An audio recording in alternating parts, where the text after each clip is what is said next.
नमस्कार। हमारी सीरीज जो 26 मार्च से लगातार 1 जून तक चलेगी, उसके 2 दिन शेष है और इन 2 दिनों के अंदर हम बात करेंगे मोदी सरकार के बजट के ऊपर, कहाँ कहाँ खर्च किया और किस मद में कहाँ हुआ।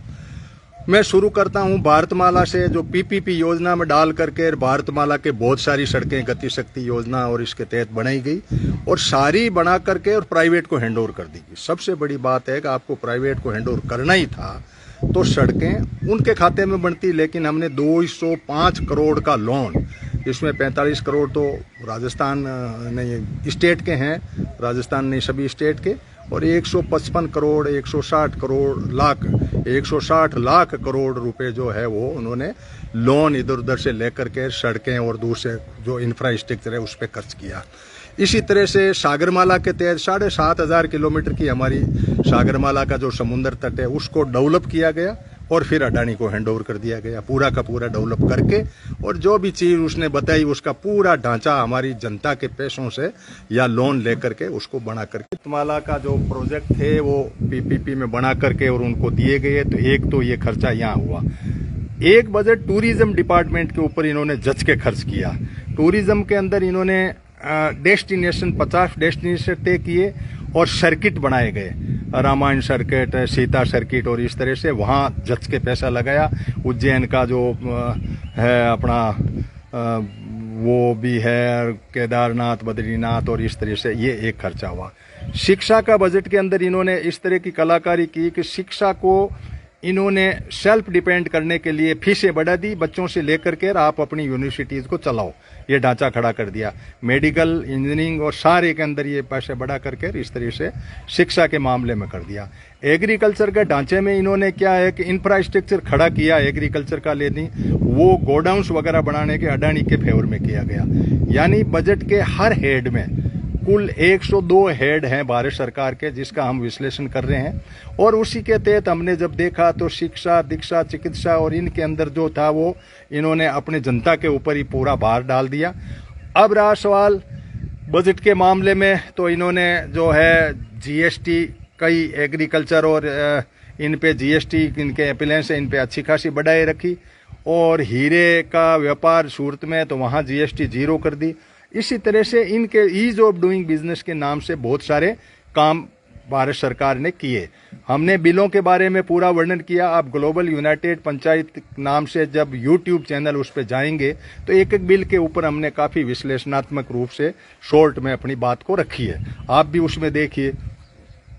अब कल जो है हम लेंगे कि भारत के जो रिसोर्स थे इसको भारत इन्होंने किस तरह से कब्जे किया, इनको कैसे बेचा और कैसे पैसे इकट्ठे किए, और ये जो है विकास नाम की चिड़िया जिसको हम बड़े कह रहे हैं कि मोदी जी ने बहुत विकास, अरे तुम्हारे पैसे थे, तुम्हारा जो खनिज था उसको बेचा, तुम्हारे सारे लोन लेकर के बेचा, नौकरियां दी, यानी एक साइकिल नहीं बनाई। इसमें क्या होता है कि डिमांड और सप्लाई की एक सप्लाई चेन बनती है ना, कि आपकी डिमांड क्रिएट करो, सप्लाई करो, तो वो नहीं बन पाई।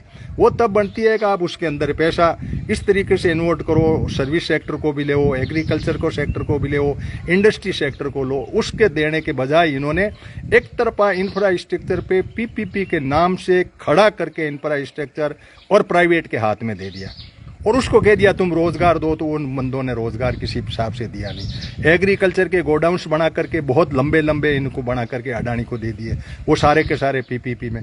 लैंड को कब्जा करने के लिए पीपीपी का कानून बना दिया कि पीपीपी में जो चीज बनेगी उस लैंड के लिए, क्योंकि लैंड का क्या है कि दूर से इनको प्रॉब्लम आ रही थी प्राइवेट वालों को, इन्होंने कहा ऐसा करो कि आप ही जमीन लो और आप ही पैसे लगाओ, हमें तो बाद में दे दो, हम इसको चला लेंगे। अब ये मॉडल जो आया है, इस मॉडल को आम लोगों को आने वाले टाइम में, अगला जो सरकार आ रही है 4 तारीख के बाद में, इस पे देखना, मेरे इन शब्दों को याद रखना कि हमारे ऊपर इतना लोन हो गया है कि हम चुकाते चुकाते थक जाएंगे, हमारे पास सर्विस भी नहीं है, नौकरी भी नहीं दी तो हम चुकाएंगे भी कैसे।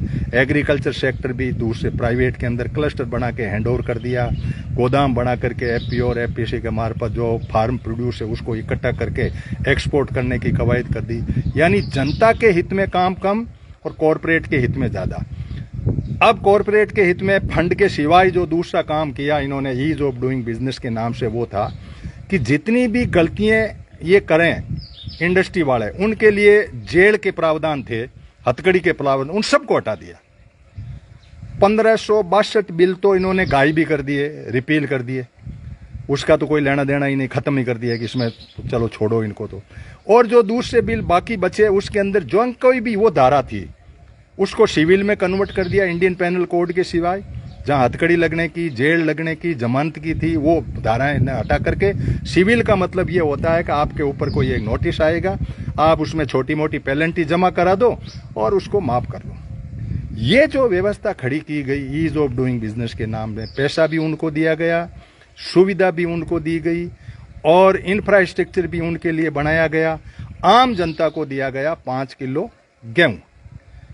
और ये जो बात कर रहे हैं ना, ये लेटरिन और इनका ये नल घर वाला जल ही नहीं है तो नल का एक होगा, कुछ नहीं है। ठेका देना था, गुजरात के सारे सेठों को दे दिया। पाइपलाइन मेरे घर के सामने बिछी हुई पड़ी, 600 मीटर, एक बूंद भी नहीं आता पानी। 6 महीने तो हो गए मैं देख रहा हूँ उसको। और नई सरकार आएगी तो कौन सा पानी आएगा तो मैं आपको वाई करूंगा।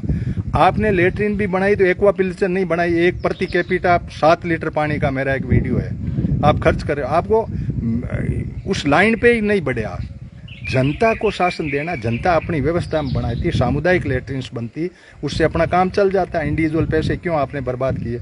इन सब बातों के ऊपर हमने फाइनेंशियल कंसेप्ट कहाँ रहा, ईज ऑफ डूइंग बिजनेस के नाम से इन लोगों के लिए कितना आपके बजट के प्रावधान रहे। दूसरा ये था कि इनके लिए जितने भी क्रिमिनल लॉज थे उनको खत्म करके और सिविल में कन्वर्ट कर दिया गया। और पीपीपी के नाम से जमीन किसानों से लेकर के उनके ऊपर इंफ्रास्ट्रक्चर खड़ा करके इनको हैंडओवर कर दिया गया। कल हम बात करेंगे कि हमारे धरती पे छिपे रिसोर्स, समुद्र में जो रिसोर्स हैं, उनको किस तरीके से इन लोगों ने बेचा, उसके पैसे लिए और किस तरीके से किया।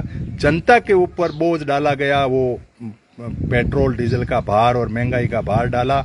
इनकी नीतियां ये रही है कि आम आदमी उसमें गरीब होता रहा, धनवान होते रहे, दोनों के बीच में बहुत बड़ी खाई हो गई। इन्हीं सब बात को लेकर के कल हमारा अंतिम रहेगा। लेकिन ग्लोबल यूनाइटेड पंचायत का यूट्यूब चैनल आप सब्सक्राइब कर लें, उसके अंदर 26 तारीख से यहाँ तक जितने बिल बने उनका संक्षेप में वर्णन सुन लें और आज का और कल का वीडियो विशेष तौर से सुनें ताकि आप पता लगे कि बजट का किस तरह से इन्होंने आपने खुर्द-बुर्द किया। आप शिक्षा में नहीं लगा रहे हैं, टूरिज्म में लगा रहे हैं, एग्रीकल्चर पे नहीं लगा रहे हैं, आप कॉरपोरेट के हित में लगा रहे हैं। ये सब बातें आम लोगों को नॉलेज में हुए बिना हम किसी भी प्रकार की एक विकसित भारत की परिकल्पना एक झूठा एक जुमला साबित होगा।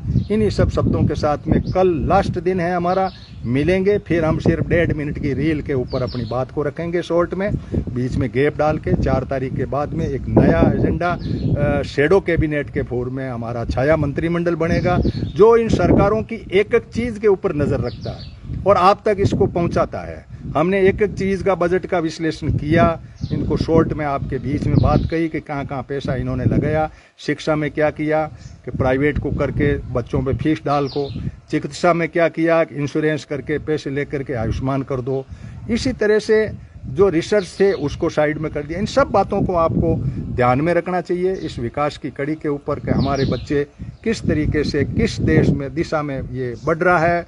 धन्यवाद, कल मिलेंगे और आप इसको शेयर भी कर दें और लोगों तक पहुंचा दें और इस बात का ध्यान रखें ग्लोबल यूनाइटेड पंचायत का जो यूट्यूब चैनल उसको भी आप सब्सक्राइब कर लें ताकि पिछले 26 मार्च के वीडियो आप तक पहुंच जाएं। धन्यवाद।